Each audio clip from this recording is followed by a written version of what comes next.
আসসালামু আলাইকুম ওয়া রাহমাতুল্লাহি ওয়া বারাকাতুহু। প্রিয় দ্বীনি মুসলিম ভাই ও বোনেরা, এখন আপনাদের সামনে কুরবানি বিষয়ে যে মাসলাটি বলা হবে তা হলো আমাদের দেশে কুরবানির পশুর দাঁত দেখে বয়স নির্ধারণ করে। এটা সঠিক কিনা? এর উত্তর হলো হ্যাঁ, এটা সঠিক।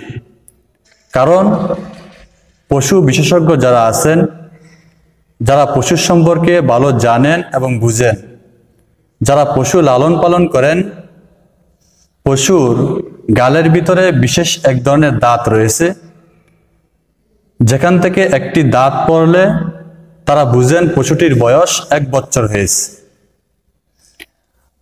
আবার যদি 2টা দাঁত পড়ে তাহলে বুঝেন পশুটির বয়স 2 বছর হয়েছে। এটা অভিজ্ঞতা দ্বারা মোটামুটি প্রমাণিত। সুতরাং এর উপর নির্ভর করে পশুর বয়স নির্ধারণ করা সঠিক হবে।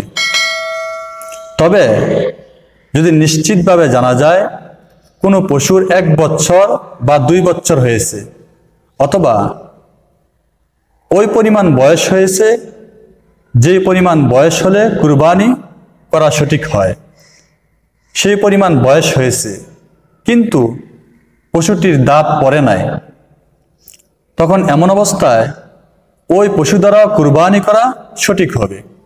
কারণ এই ক্ষেত্রে মূল বিষয় হলো কুরবানির পশুর বয়স হয়েছে কিনা। দাঁত পড়াটা মেন বিষয় নয়, বরং মেন বিষয় হলো বয়স হওয়াটা। সুতরাং এরকম পশু দ্বারা কুরবানি করা সঠিক হবে।